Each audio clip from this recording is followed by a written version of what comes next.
한 주간 잘 지내셨습니까? 네, 우리 이렇게 처음 뵙게 되는 분들도 있어서 참 반갑습니다. 아, 아까 뭐 잠깐 언급드린 것처럼 다 아시겠지만 우리 어, 저기 강동진 고미진 성도님 셋째 딸 출산해가지고 병원에 계시고요. 아마 내일 퇴원하실 것 같습니다. 이름은 예나로 아마 하시기로 한 것 같아요.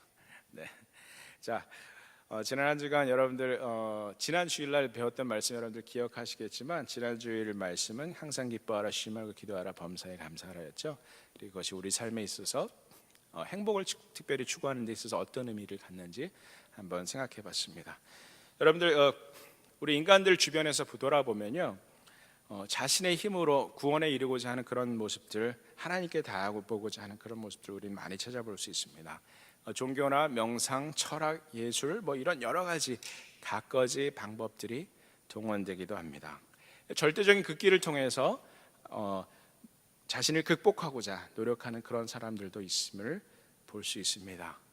또 어떤 사람들은요, 인생의 목표를 쾌락의 축으로 보고 가장 높은 단계의 쾌락을 추구하고자 갖가지 방법들을 시도하는데요. 하지만 삶의 즐거움, 행복의 근원이 무엇인지에 대해서는 잘 모르는 경우들이 많습니다. 이런 차이는 사실은 어제 오늘의 이야기는 아닙니다. 아주 오래된 이야기입니다. 심지어 저 옛날 고대 그리스 철학을 살펴봐도 이런 인간의 모습, 행복과 삶의 기쁨을 추구하고자 하는 인간의 모습이 여러 가지 모습으로 나타났는데요. 그 중에 대표적인 것이 금욕을 통해서, 절제를 통해서 우리가 삶의 행복과 즐거움을 추구하겠다 하는 스토아 학파가 있었고, 또 반대로 쾌락을 추구해서 우리가 추구하는 삶의 행복을 이뤄보겠다 하는 그런 에피크로스 학파라는 두 개의 사조가 있었습니다. 여러분들 옛날에 도덕 시간에, 철학 시간에 잘 배우셨으리라 믿습니다. 그리고 그런 흐름이 오늘까지도 이어지고 있는데요. 이 행복을 위한 인간의 추구는 뭐 승화, 뭐 해탈, 열반, 뭐 니르바나, 뭐 심리학자들 사이에서는 self-actualization 이런 표현들로 다양한 이름들로 끊임없이 이어져 왔습니다. 그런데 그런 사상과는 다르게 새로운 해법을 제시한 것이 있으니 바로 하나님의 계신 성경의 가르침입니다. 이 기존의 이 그리스 철학들은요, 이 인간의 행복의 문제를 개인의 문제로 봅니다.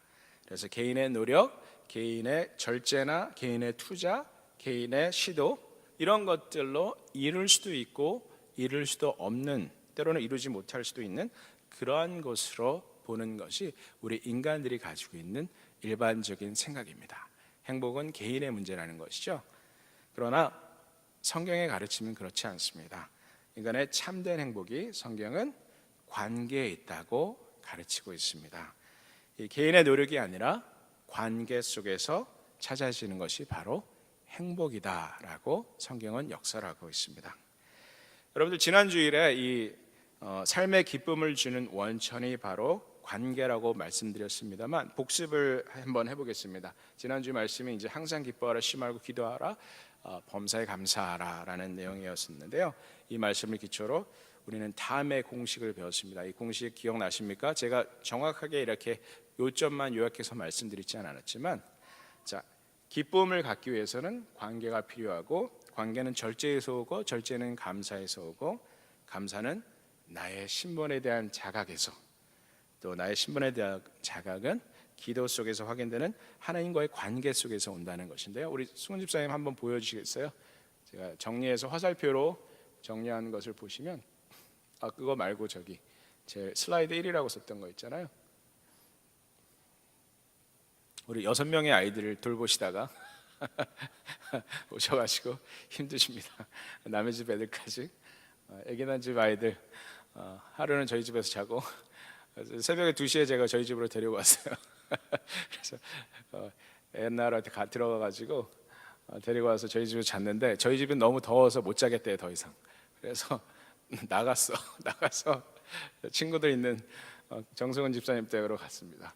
얼마나 바쁘셨겠어요. 정승훈 집사님 아직 준비가 안 되셨나요? 잠깐만 기다리래요. 그래서 기다리는 동안 뭐 말씀을 드리자면, 애를 낳으러 금요일 날 들어가셨는데 병원에 하루 더 있기 위해서 12시까지 밤 12시까지 기다리시다가 그래야만 저기 병원비를 더 내지 않고 금요일 날 저녁에 들어가면 그날부터 카운트를 하니까 이제 금요일 날 밤 12시에 들어가신 거죠. 우리 강명수 집사님의 조언에 따라서. 그래서 12시 한 5분에 들어갔던 것 같아요. 제가 그 병원 앞에서 기다리고 있다가 같이 들어갔는데 뭐 이런 얘기를 다 하려고 그런 건 아니었고 준비가 아직 안 되다 보니까 이제 시간을 필러입니다.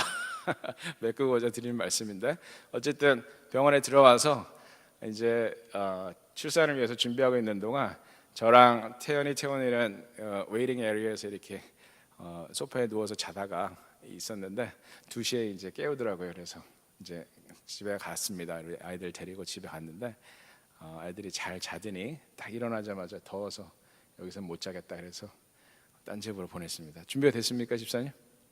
아직 안 됐다는데 할 말 다 떨어졌는데.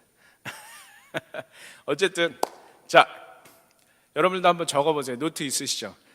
지우라 저기 노트 거기 있는데 우리 양경 성도님하고 남편분 저기 우리 박미진 성도님 나눠주세요. 경치가 좋네요. 이거 어딜까? 이메일도 나오네요. 야, 네, 그 그냥 카피 앤 페이. 이거 그걸 보여주시면 되겠네. 네, 그냥 카피 앤 페이스트 하셔도 되는데. 자, 여기 보세요. 제 위에 보시면 기쁨은 어디서 옵니까? 관계에서 온다. 그리고 왜 그랬습니까? 우리 인간이 추구하는 기쁨들은요, 돈이나 쾌락 이런 것들은 다 항상 시간이 지나면 흥미가 다 떨어지지 않습니까? 여러분들 돈 벌어보셨죠? 저도 옛날에 돈 잘 벌었던 때가 있습니다. 많이는 벌지 못했지만, 근데 돈이 주는 기쁨은 잠깐이더라고요. 근데 그 다음에 뭐 인생의 즐거움, 다른 것들의 즐거움을 추구하지만 늘 이런 즐거움은 한계가 있는 것이 하나를 성취하면 그 다음 거를 갖고 싶어지죠. 그래서 그런 추구는 끝이 없습니다. 그래서 인간의 기쁨은 관계에서 온다. 근데 관계를 잘하기 위해서는 자신의 욕심과 관심을 잠깐 뒤로 물러하고 다른 사람들의 흥미와 관심을 먼저 세워줄 수 있는 절제가 필요하다. 그런데 절제를 잘하기 위해서는 제가 실험 이야기 했는데 지난주에 감사하는 사람이 절제를 잘하더라. 이거는 크리스천이 한 얘기가 아니고 secular psychologist들이 한 얘기예요. 일반 세속에 있는 심리학자들이 한 얘기가 바로 이 베타로 되어 있는 게 왼쪽으로 가는 화살표입니다. 이게 글씨가 카피했더니 이게 깨졌네요. 그리스 렛 문자의 베타죠. B가 아니고. 자, 그 다음에 반대로 가는데 화살표가 화살표가 반대로 갔습니다. 괜찮습니다, 집사님. 자, 근데 절제는 감사에서 오고 감사는 나의 신분에 대한 자각에서 온다. 제가 그래서 말씀드렸죠. 제가 철가방을 할 때도 사람들이 무시해도 기분 나쁘지 않을 수 있었던 것, 나에게 새로운 신분이 있었다 하는 그런 얘기 드렸었죠. 그리고 나의 신분에 대한 자각은 끊임없이 드려지는 기도 속에서 맺어지는 확인되는 자각되는 그 하나님과의 관계에서 온다. 관계로 다시 돌아간다는 얘기입니다. 자, 그래서 이 관계에 대한 이해 없이 우리는 우리의 행복과 삶의 의미를 찾을 수가 없습니다. 그래서 오늘은 이 관계라는 개념에 초점을 두어서 이 탕자의 비유를 다시 한번 생각해 보도록 하겠습니다. 여러분들 자녀가 하나 이상 되시는 분들 한번 손들어 보세요. 하나 이상 된다. 여기 보니까 자녀가 우리 박미진 성도님 하나죠. 은우 하나고 우리 양경 성도님 가정 하나고, 그죠? 저희도 하나인데 자녀가 여기 넷 있는 집도 있습니다. 둘이 있는 집, 둘이 있는 집, 둘이 있는 집. 그리고 오늘 아마 주아는 아파서 못 온 것 같은데 거기도 둘. 이제 강동주 성님네는 이제 셋. 이런데 자녀들이 둘이면 둘, 셋이면 셋, 넷이면 넷. 다 성격이 틀리죠. 자녀가 하나밖에 없는 분들은 자기의 형제나 자매를 생각해 보세요. 저는 형과 누나가 있는데 형하고 저는 굉장히 차이가 있습니다. 여러 가지 면에서. 그리고 저희 아버지는 구남매세요. 구남매시에 저희 아버지가 장남이신데 저희 아버지의 동생들, 그러니까 저에게는 삼촌과 고모들 보면 성격이 다 틀리고 하는 일이 다 틀리고 어떤 개인의 탤런트들이 다 틀린 것들을 볼 수가 있습니다. 여러분들 자녀들이 어떻게 서로 틀린지, 내 형제와 자매들이 어떻게 틀린지, 우리 삼촌과 고모, 이모들이 서로 나의 부모님과 어떻게 틀린지 다 아시죠, 여러분들? 한번 생각해 보세요. 머릿속에 떠올려 보세요. 자, 애가 둘이어도 그 둘 사이에도, 또 쌍둥이여도 그 둘 사이에 큰 차이가 있습니다. 주아가 아파서 오늘 주하고 못 온 것 같은데, 둘이는 일이랑 쓴 쌍둥이죠. 그런데 하나는 남자고 하나는 여자고, 쌍둥이인데도 불구하고 굉장히 차이가 있고 다름이 있습니다. 여러분들, 여기에 탕자의 비유에 나오는 이야기에도 두 아들이, 한 집에 두 아들이 있었는데 서로 성향이 너무 다른 아이들입니다. 여러분들이 탕자의 비유에 대한 기본적인 이해를 돕기 위해서 몇 가지 짚어보겠습니다. 여러분들이 물론 많이 아실 수 있는 이야기들입니다. 먼저 이 둘째 아들, 엄연히 아버지가 살아계신 데 가서 나에게 줄 재산을 미리 달라고 하죠. 그래서 그 당시에 관행을 생각해 볼 때, 이렇게 아버지가 살아계신 데 가서 재산을 달라고 하는 것은 아버지가 죽어도 괜찮다라고 말하는 것과 큰 차이가 없다라는 거 아시죠? 그리고 그 당시에는 이 고대인들은요, 아버지에게는 나이가 들어가면서 나이 든 부모에게 보험은 지금처럼 연금이 있던 사회가 아니잖아요. 나이 든 부모에게 주어진 유일한 보험은 자녀였어요. 근데 그 자녀가 자기를 봉양할 생각하지 않고 자기를 떠나서, 그것도 내가 죽으면 받게 될 그 재산을 미리 가지고 떠나겠다고 하는 거, 정말 버릇없는 아들의 모습이 아닐 수 없습니다. 그런데 아버지는 원하는 대로, 요청한 대로 주었습니다. 그리고 여러분들 잘 아시겠지만 이 탕자는 그 재산을 가지고 가서 허랑방탕하게 다 낭비해 버렸습니다. 맛있는 거 먹고 창녀들에게 쓰고, 비싼 지금 같으면 비싼 스포츠카 같은 거, 요트 같은 거 이런 거 샀겠죠. 사고 막 쓰다가 보니까 그것을 유지할 수 있는 돈이 다 떨어졌겠죠, 어느 순간. 그래서 어느 순간 깨닫게 되니까 이미 자기에게는 아무것도 남아있지 않고 빚만 가득하더라, 이런 상황이 됐겠죠. 그래서 이제는 유대인들이 싫어하는, 먹지도 않고 키우지도 않고 만지지도 않는 돼지를 가서 키우겠다고 합니다. 그래서 너무너무 배가 고파서 돼지를 돌보다가 돼지가 먹는 쥐엄 열매, 돼지 먹이를 먹으려고 했는데 그것조차도 구할 수가 없었다. 그래서 내가 지금 우리 아버지에게로 돌아가면 지금의 나보다 아버지 밑에서 하인으로 있는 사람들의 삶이 훨씬 나을 테니 내가 아버지께로 돌아가서 하인처럼 살겠다, 이런 생각을 하고 돌아갑니다. 자, 그런데 그 돌아온 아들을 보고 형이, 아버지는 정말 따뜻하게 맞아주죠. 아들이 달려오는 모습을 보고 아버지가 달려나가서 그 아들을 맞아주는 그런 모습이 나와 있는데, 이것을 고려하면 이 아버지가 이 아들을 매일매일 기다려왔다. 쉽게 말하면 동구밭까지 나가서 항상 아들이 들어오기를 기다리는 그런 아버지의 모습이었다. 여러분들 아실 겁니다. 그런데 이 아들이 돌아온 것을 보고 아버지가 너무 기뻐해서 송아지를 잡아서 잔치를 벌이려고 하자, 그 소식을 전해들은 큰아들이 화가 나죠. 그래서 큰아들이 뭐라 그럽니까? 아버지께 와서, 나를 위해서는, 나는 정말 아버지 밑에서 비가 오거나 눈이 오나 열심히 일했는데 휴가 한번 가지 않고 잔치 한번 열지 않고 열심히 일했는데 아버지는 송아지는커녕 염소 한 마리도 잡지 않더니, 이 아버지의 돈을 가지고 가서 다 낭비하고 돌아온 이 녀석을 위해서는 송아지를 잡는다니, 이게 무슨 말입니까? 이런 얘기를 하는 거죠. 염소 하니까 제가 여러분들 염소를 잡아서 한번 염소탕을 끓여드릴까, 이런 생각이 드는데, 염소를 키우다 보니까 이 성경 말씀에 있는 염소가 그냥 쉽게 지나가지 않더라고요. 자, 어쨌든 여러분들이 돌아온 탕자의 이야기 자체는 아마 여러분들 잘 알고 계실 것입니다. 그런데 제가 오늘 이 돌아온 탕자의 이야기에서 초점을 맞추고자 하는 것, 예수님이 주신 비유가 여러 가지 의미들이 있죠. 그래서 이렇게 보면 이렇게 해석이 되고 저렇게 보면 저렇게 이해가 될 수 있는데, 오늘은 이 돌아온 탕자의 이야기에서 탕자가 회심한 그 자체에 대해서 한번 초점을 맞춰봤으면 좋겠습니다. 무엇이 이 탕자로 하여금 인생의 진정한 행복인 관계의 중요성을 깨닫게 했는가 하는 점입니다. 여러분들 어떻게 생각하십니까? 여러분들 무엇이 이 탕자로 하여금 아버지께로 돌아오게 만들었는가 한번 생각해 보세요. 뭐라고 생각하십니까? 답이 있으세요? 무엇이 탕자로 하여금 돌아오게 만들었는가? 여러분들 다 아실 거예요. 왜 탕자가 돌아왔습니까? 너무너무 배가 고팠죠, 그죠? 현실에 대한 자각이 있었어요.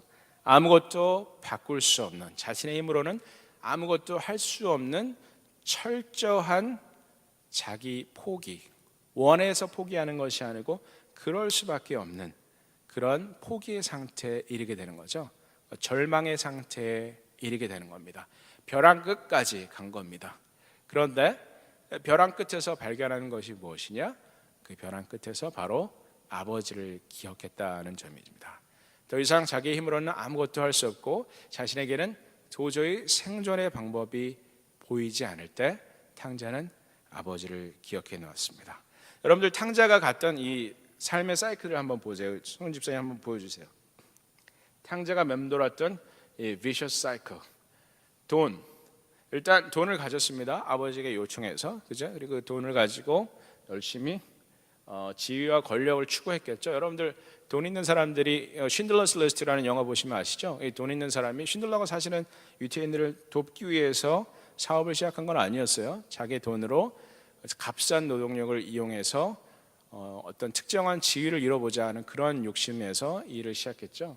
근데 어쨌든 돈을 통해서 지위와 권력을 얻고자 했습니다. 그런데 지위와 권력을 얻은 사람은 흔히 그 다음 단계로 가는 것이 이제 쾌락의 추구죠. 미국 사람들 여러분들 다 아시죠? 돈 벌면 스포츠카 사고, 그 다음에 요트 사고, 그 다음 비행기 사고, 그 다음에 세계 곳곳에 집 사고, 이런 식으로 이제 항상 쾌락을 추구하는 삶을 살아갑니다. 이런 패턴이 이제 탕자가 갔던 패턴인데 그 끝에 무엇이 있었냐면 멸망이 있었습니다. 사람들이 의지하거나 갖고자 하는 것이 바로 이런 것입니다. 그런데 탕자가 여러분들하고 틀리다고 생각하십니까? 여러분들 생각하시면 어떠세요? 탕자의 삶이 여러분의 삶과 틀리다고 생각하십니까? 비근한 예로 여러분들 도박과 저축의 차이가 뭐라고 생각하세요? 도박과 저축의 차이. 제가 도박을 우호하는 건 전혀 아닙니다. 저는 도박을 하지도 않고 할 생각도 없고 한 적도 없습니다. 근데 도박과 저축의 근본적인 차이는 이윤과 안전의 차이일 뿐이에요. 그죠? 도박은 high yield, high return, high risk, high return. 그죠? 위험이 크고 대신 그만큼 벌 수 있는, 큰 돈을 벌 수 있는 가능성도 존재하죠. 하지만 저축은 어떻습니까? low risk, low return이에요. 그 차이밖에 없습니다. 저축했다고 해서 그 돈을 잃어버리지 않습니까? 잃어버릴 수 있습니다. 은행도 망할 수 있고 FDA도, FDIC도 문제가 생길 수 있습니다. 그죠? 그런데 그 차이뿐입니다. 탕자와 여러분의 차이가 어떻다고 생각하십니까? 여러분들 다 사실 우리도 이렇게 추구하지 않습니까? 돈 추구하고 지위와 권력 추구하고 쾌락을 추구하고. 근데 탕자와 우리와의 차이는, 근본적인 차이는 저는 그렇게 생각합니다. 탕자는 순환이 빨랐습니다.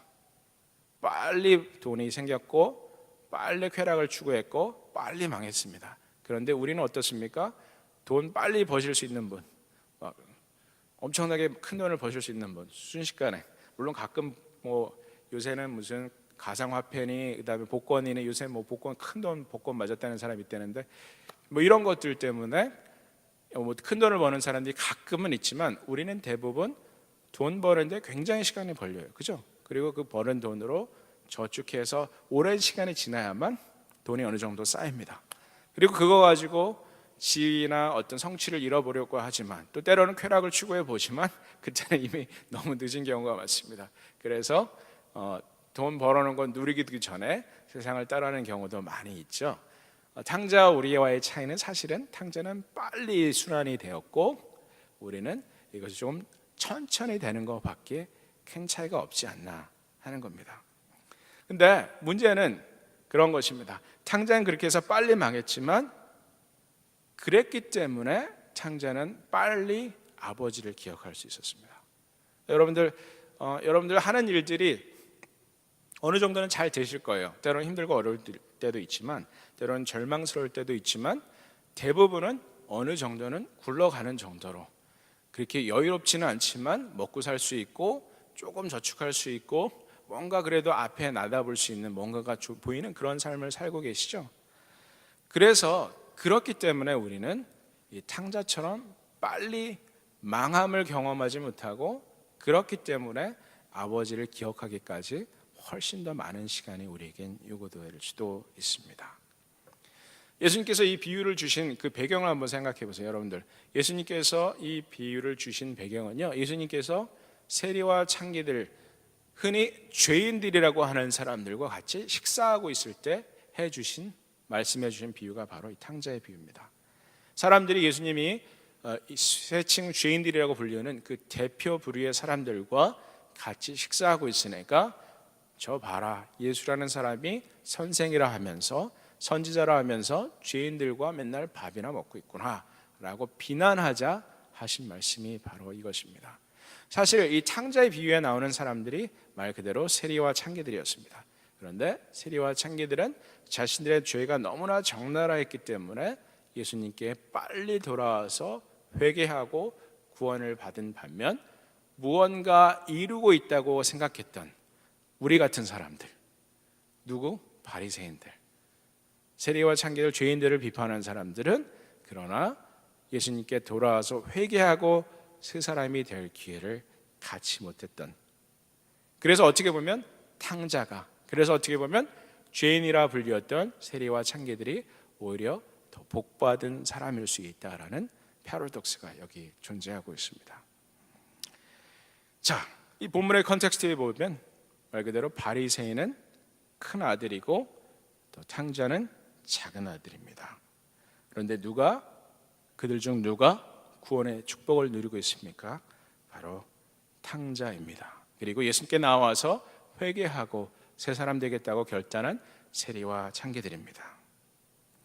자, 탕자가 새로운 사람으로 거듭날 수 있었던 것은 그에게 의지할 아무런 사람도 내세울 자기의 의로움도 전혀 없었기 때문입니다.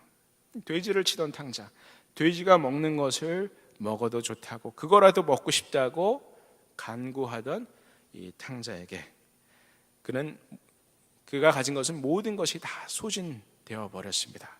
그래서 그는 비로소 아버지를 기억할 수 있었습니다. 탕자는 자신이 가진 모든 것을 잃었기 때문에 아버지를 기억할 수 있었고 아버지의 관계를 생각할 수 있었던 것입니다. 저는 이 점이 매우 의미심장하다고 생각합니다.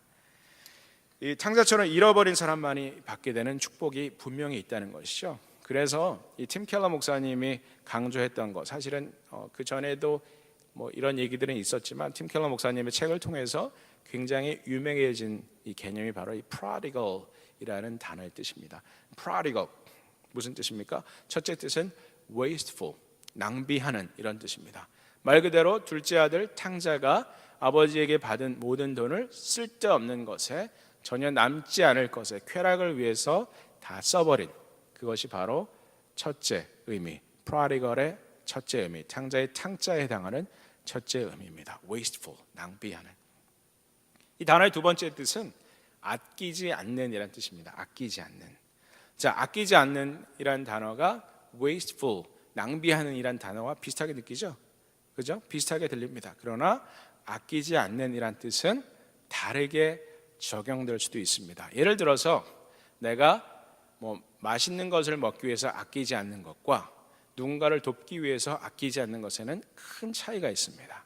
그래서 지금 말씀드리는 아끼지 않는 이란 단어의 뜻을 두 번째 의미, 누군가를 돕기 위해서 하는 일, 어떻게 보면 투자하는 일, 어떻게 보면 좋은 일에 힘을 쏟는 일, 이것이 바로 prodigal이라는 단어의 두 번째 뜻이라는 것입니다.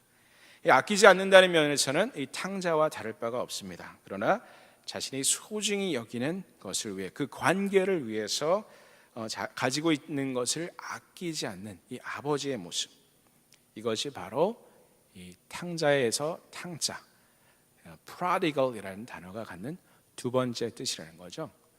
그런데 성경에 보면요, 이 아끼지 않는 이란 단어가 두 군데 나옵니다. 이 첫째는 어디 나오냐? 창세기에 나오는데요. 집사님 한번 보여주시겠어요? 여기서 트실 수 있으세요? 테크놀로지가 진화했는데 위에서 안 하시고 밑에서 이제 틀으셨어요. 자, 같이 한번 읽어보겠습니다. 아끼지 않는 이란 단어가 성경에 나오는데 창세기에 먼저 나옵니다. 시작. 이르시되 여호와께서 이르시기를 내가 나를 가리켜 맹세하노니 네가 이같이 행하여 네 아들 내 독자도 아끼지 아니하였은즉 내가 내게 큰 복을 주고 내 씨가 크게 번성하여 하늘의 별과 같고 바닷가의 모래와 같게 하리니 내 씨가 그 대적의 성문을 차지하리라. 자, 하나님께서 그 아들 이삭을 100살에 낳은 자기 아들 이삭을 바치라고 했을 때 아브라함이 그 이삭을 아끼지 않고 하나님께 드렸다. 이때 아끼지 않는 prodigal이라는 단어가 여기서 사용됩니다. 자, 두 번째는 어디서 사용됩니까? 로마서에 등장합니다. 같이 한번 읽어보겠습니다. 로마서 8장 32절의 말씀 시작. 자기 아들을 아끼지 아니하시고 우리 모든 사람을 위하여 내주시니까 어찌 그 아들과 함께 모든 것을 우리에게 주시지 아니하겠느냐. 자, 이번에는 그 아들을 주셨다는 면에서는 아브라함과 다르지 않지만 이번에는 하나님 당신 그분께서 직접 자신의 아들을 아끼지 않고 주셨다. 이것이 prodigal의 두 번째 뜻이라는 것이죠. 자, 여러분들 그러면 이 돌아온 탕자 이야기에 나오는 세 인물을 한번 생각해 보십시오. 여러분들 사실은 우리는 큰아들일 수도 있고 우리는 또 둘째 아들일 수도 있습니다. 어떤 면에서 둘째 아들입니까? 아까 말씀드린 것처럼 천천히 진행되는 탕자일 수 있습니다. 우리는 겉으로는 잘 지키는 것 같고 하나님 말씀을 따르는 것 같지만 그러나 돈과 성취와 쾌락을 추구하는 면에서는 탕자와 다를 바가 없는, 그러나 그 사이클이 천천히 돌아가는 그런 존재일 수도 있습니다.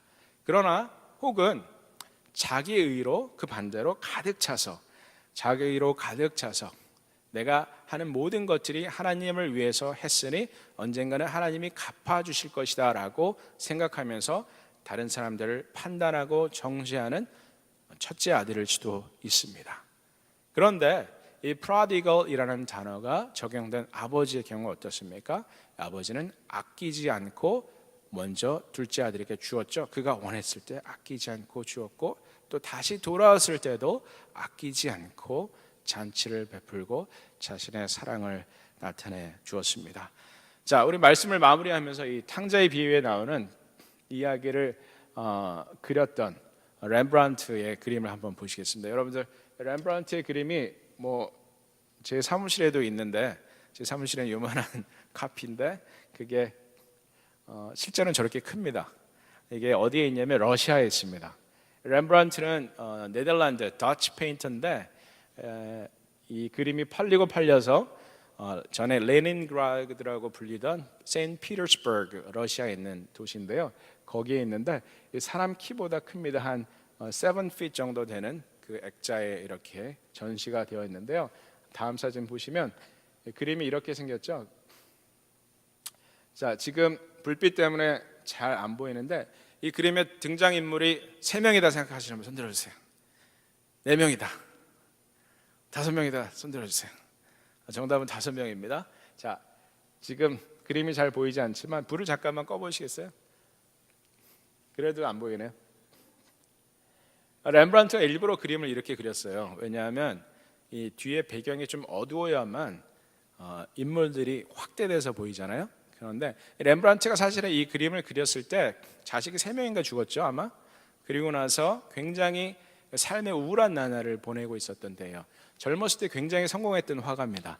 근데 아들 죽고 딸 죽고 재혼했는데 그 사이에 태어난 애도 또 죽었어요. 그리고 나서 젊은 날에 부와 명예를 다 잃어버리고 나서 자신이 탕자와 같은 그런 상태에 빠졌을 때 그린 그림입니다. 렘브란트가 이걸 그리고 2년 있다 죽었다고 그래요. 그러니까 그의 말년 작품입니다. 근데 여기 나오는 인물들이 5인데요. 빨간 옷을 걸치고 있는 사람이 아버지, 그리고 앞에 엎드려 있는 사람이 탕자고 오른쪽에 희끗이 보이는 사람이 큰아들입니다. 큰아들 역시 아빠처럼 이 빨간색 망토를 두르고 있고요. 그리고 아버지의 머리 오른쪽에 어머니의 모습이래요. 어머니라고 보여지는 사람의 모습이 그려져 있고 그 어머니와 큰아들 사이에 또 앉아있는 또 한 사람이 있는데 그 사람은 아마 집사 정도 되는 사람, 이를테면 변호사나 컨설턴트 정도 되는 사람, 혹은 그 집의 재산을 관리하는 그 집사 정도 되는 사람일 것입니다. 근데 이렇게 보니까 참 저도 새로운 면을 보게 되네요. 가장 핵심적인 인물의 빛이 더 몰려 있다는 것을 좀 더 분명하게 보게 되네요. 2명이 더 있지만 그 2명은 사실은 성경에 나오지 않는 인물이죠. 이런 면에서 렘브란트의 어떤 천재성이 보이는 것 같습니다. 렘브란트가 이 사람의 모습 여러분들 많이 들으셨겠지만 헨리 나우엔이라는 사람이 탕자의 귀향이라는 책을 썼는데 The Return of the Prodigal Son이라는 책을 썼는데요.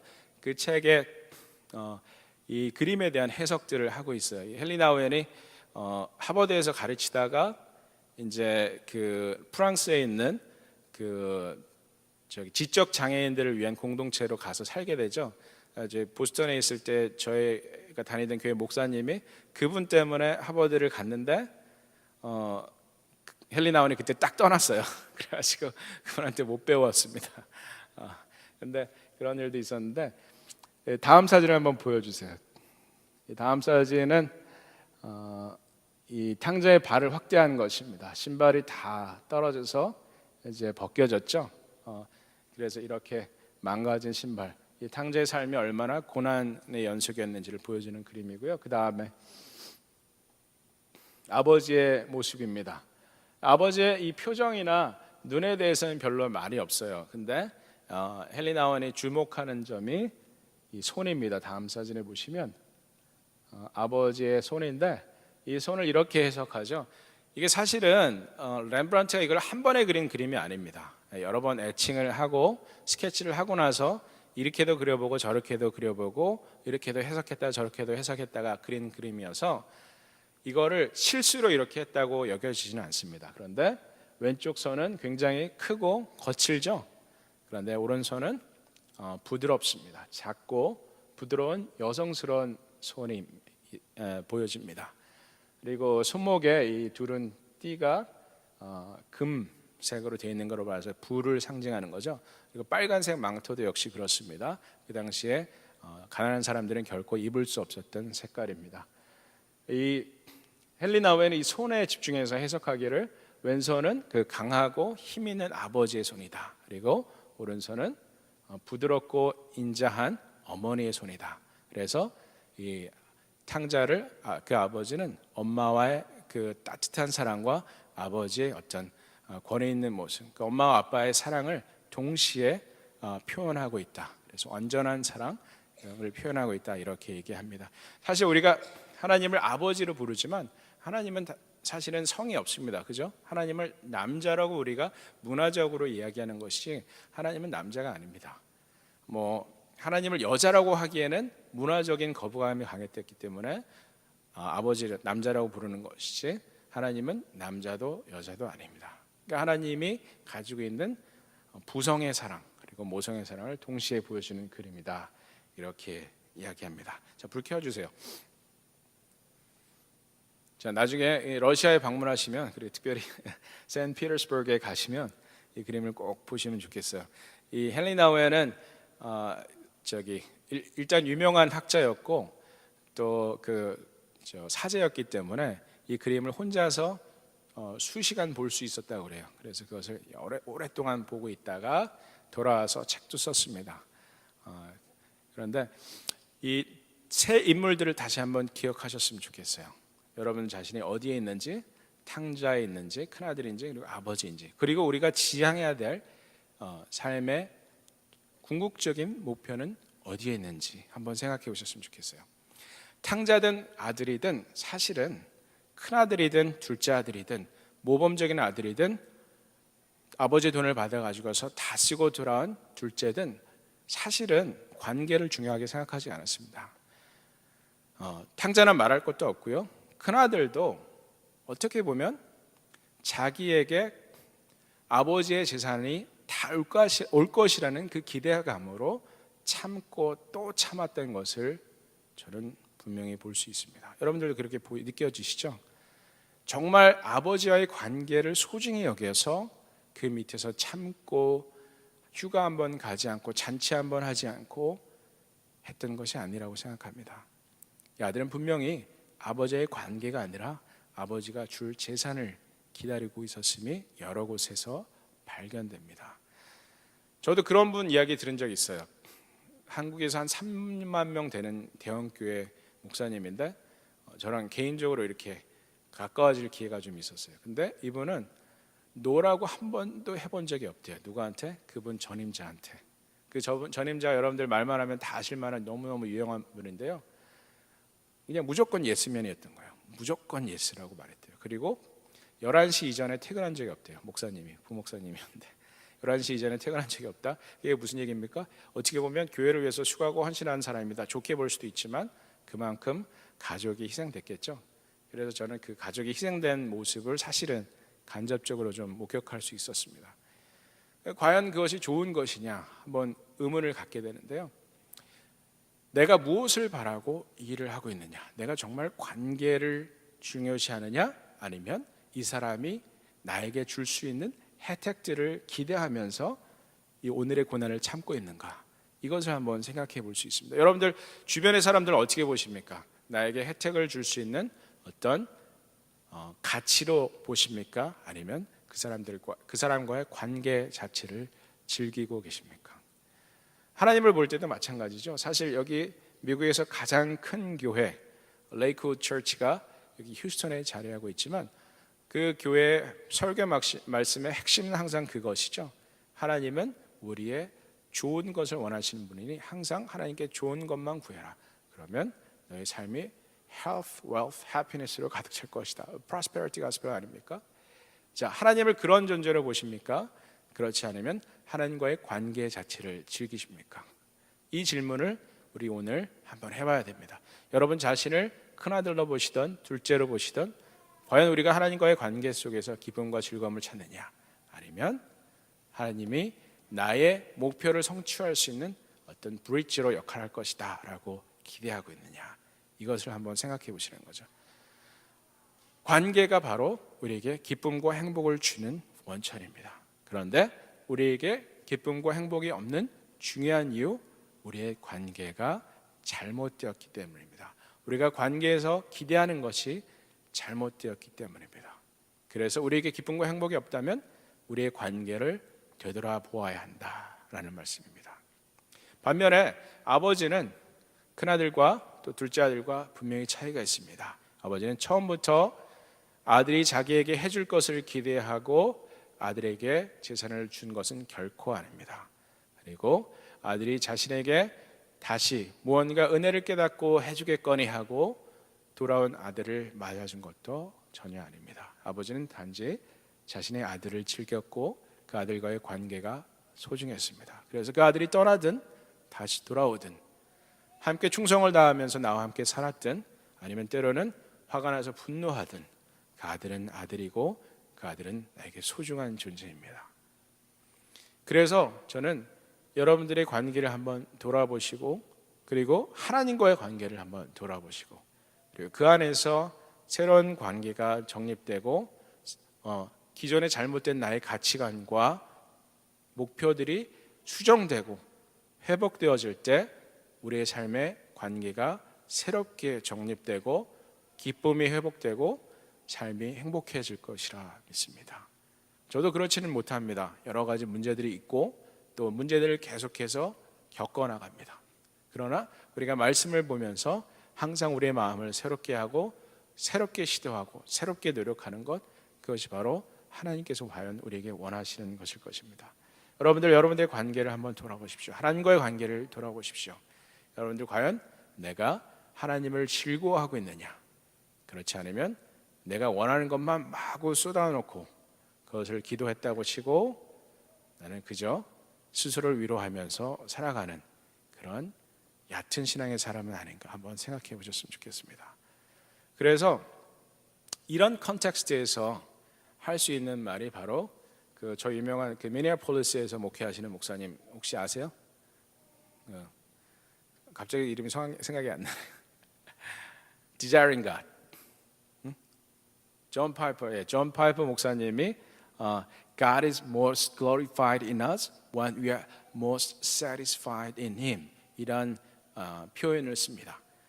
God is most glorified in us when we are most satisfied in Him. 하나님께 영광을 돌리는 가장 좋은 방법이 무엇입니까? 내가 하나님으로 인해서 만족하는 것. 그것이 바로 우리가 하나님을 가장 영화롭게 할 수 있는 방법이다라는 것이죠. 여러분들 무언가를 성취해서 큰 이름을 드러내는 거 좋죠. 팀 티보 아세요? 팀 티보 아시는 분? 저기 패트리엇의 그 유명한 이 누구더라? 톰 브래디만큼이나 유명한 풋볼 플레이어인데 팀 티보 같은 경우 여기 John 3:16 이렇게 쓰고 나오는 사람입니다. 얼굴에다가 쓰고 나오는 사람인데 팀 티보 같은 사람 John 3:16 써서 하나님께 영광 돌릴 수 있습니다. 왜? 수백만 명의 사람이 그 사람의 얼굴을 보지 않습니까? 너무너무 탁월한 풋볼 선수인데 연봉이 얼마나 되는지 아십니까? 이런 사람이 이렇게 쓰고 나오면 분명히 하나님 영광 받으실 것입니다. 그런데 팀 티보가 그렇게 했을지라도 하나님과의 관계 속에서 기쁨을 누리지 못하고 있지 못한다면 팀 티보는 과연 하나님께서 기뻐하실 만한 사람은 아닐 수도 있습니다. 그러나 여러분의 삶이 아무리 보잘것없고 연약해 보이는 그런 삶일지라도 하나님이 나에게 가장 큰 기쁨이 되시고 내가 하나님과의 관계 속에서 누리는 그 기쁨이 충만할 때 하나님은 그 안에서 가장 영광 받으신다는 사실을 여러분들 기억하셨으면 좋겠습니다. God is most glorified in us when we are most satisfied in Him. 하나님으로 인해서 만족할 때 그것이 하나님께 영광 돌리는 일입니다. 그래서 하나님이 나에게 돈을 주고 명예를 주고 성취를 안겨주는 그런 존재로 여겨져서는 안 됩니다. 우리는 하나님과의 관계를 즐기는 사람이 되어야 합니다. 그러할 때 하나님은 더 이상 나의 수단과 방법이 아니라 나의 목적이 되는 것입니다. 인간관계도 마찬가지죠. 너무너무 좋은 인간관계였는데 알고 보니 이 사람이 나에게 원하는 것이 있어서 다가왔었구나. 그래서 그것을 얻고 나니 떠나가더라. 이렇게 되면 너무너무 황망합니다. 그런데 우리의 인간관계들이 너무나도 많이 그렇게 변질되어 버립니다. 처음부터 그럴 때가 많고 또 그렇게 변질되어 들 때도 있고 나중에 그것을 깨달을 때도 있습니다. 그러나 우리가 그 사람을 좋아하고 그 사람 자체를 즐기고 그 사람 자체를 소중히 여긴다면 그 사람의 외모나 가치나 능력에 상관없이 그럴 수 있다면 그 사람과 나는 정말 영원한 아름다운 관계를 이끌어 나갈 수 있는 것이죠. 여러분들 우리 주변의 사람과의 관계든 하나님과의 관계든 우리는 그 관계에서 만족할 수 있어야 합니다. 그리고 그러할 때 우리는 그 사람을 가장 안어하는 것이 됩니다. 하나님을 가장 안어하는 것이 됩니다. 그래서 우리의 삶의 목표는 바로 이 아버지의 모습이 되어야 합니다. 아버지처럼 큰 아들이든 작은 아들이든 떠나간 아들이든 돌아온 아들이든 집에서 충성을 다하던 아들이든 반항하는 아들이든 그 아들을 사랑하고 품어줄 수 있는 그런 모습. 관계의 효용성이 아니라 관계 자체를 즐길 수 있는 사람이 되면 그것이 과연 아름다운 인생을 사는 사람, 그리고 그 안에서 기쁨과 행복을 발견할 수 있는 사람이 되는 것입니다. 여러분들 관계의 중요성 다시 한번 기억하시면 좋겠고, 이것을 소중히 여길 때 여러분은 불행을 거부하고 행복을 추구하는 사람이 되어지리라 믿습니다. 여러분들 관계의 축복, 주변 사람들과의 관계의 축복, 또 하나님과의 관계의 축복, 아름다운 관계의 축복이 여러분의 삶에 풍만하시기를, 풍성하시기를 주님의 이름으로 축원드립니다. 같이 기도하시겠습니다. 돌아오신 사랑의 하나님 감사합니다. 우리가 때로는 잘못된 것을 마음에 품고 사람들을 대하기도 하고 또 하나님께 기도하기도 합니다. 그러나 하나님, 하나님과의 관계 속에서 우리는 만족하기를 원합니다. 하나님과의 관계 자체를 즐거워하며 기뻐하기를 원합니다. 사람들에 대해서도 마찬가지입니다. 이 사람은 돈이 있어서 이 사람은 나에게 좋은 영향력을 끼칠 수 있는 사람이어서, 이 사람은 유명한 사람이어서 이 사람과 가까이 하는 것이 아니라 이 사람의 인품과 성품과 이 사람의 따뜻한 마음과 또 이 사람 존재 자체로 인하여서 기뻐하고 감사할 수 있는 그러한 모습이 되어줄 수 있도록 우리 호수교회 성도들 축복하여 주시기를 간절히 소원합니다. 하나님, 이래서 이제는 더 이상 사람을 이용하거나 하나님을 이용하는 그런 천박한 마음의 소유자가 아니라 정말 그 관계 자체를 즐거워하고 그 안에서 기쁨과 행복을 찾는 성숙한 그리스도인들이 되어줄 수 있도록 우리 호수교회 성도들을 축복하여 주시옵소서. 또 한 주간 살아가면서 하나님께 주신 비전을 바라보고 발견하고 성취해 나가면서 또 순간순간 그것으로 인해서 감사하면서도 그 모든 좋은 것들이 이 관계보다 우선할 수 없음을 기억할 수 있도록 하나님 축복하여 주시옵소서. 주 예수 그리스도의 이름으로 감사하며 기도드렸습니다. 아멘. If you're grateful tonight, begin to worship Him.